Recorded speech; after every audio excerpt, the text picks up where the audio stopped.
Shalom and welcome to this week's discussion about Parshat Maaseh, which means travels.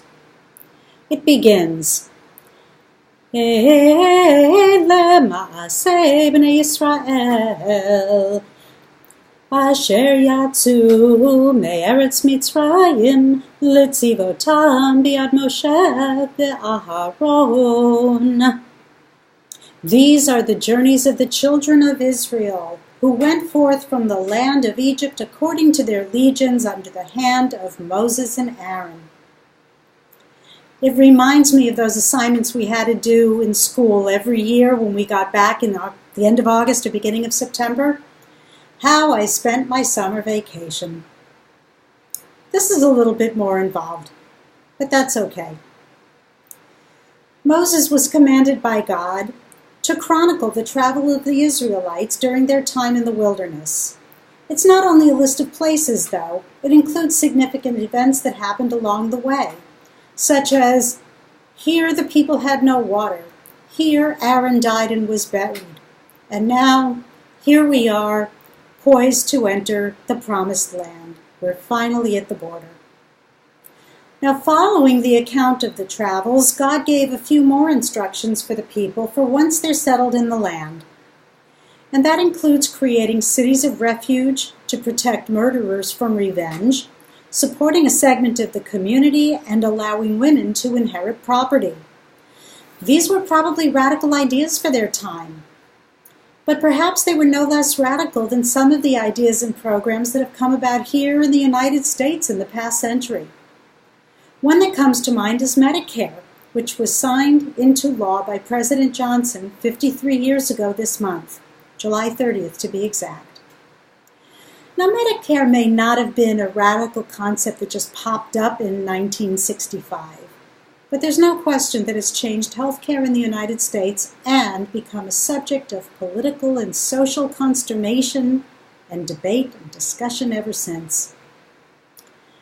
Medicare is most often associated with turning 65, an age when many people often retired from work.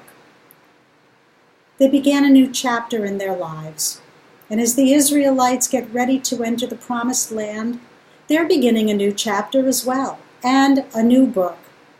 They're moving from a nomadic wilderness society to a settled urban and agricultural society that will be much more complex, similar to navigating the healthcare and social security systems and the extended lifespans that we now have, which make things even more complicated for some of us. Without coming out and specifically saying it, Maaseh provides the framework for social justice, recognizing that once the people are settled in the land, there won't be anything like a utopian society. There will be violence. People will need to take care of each other, and all kinds of things in between.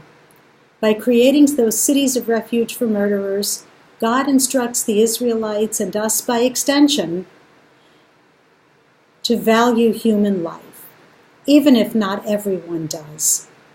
Allowing women to inherit property, even though they have to marry within their tribe, puts women almost on a par with men.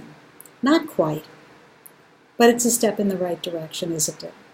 And requiring the community to provide for the Levites by setting aside cities where they can live rent-free and be cared for by the community that they're serving serves as a reminder that people are not cut all from the same cloth. This Shabbat, let's celebrate our diversity. Let's celebrate our value for human life and some of the radical ideas that have become part and parcel of our society today.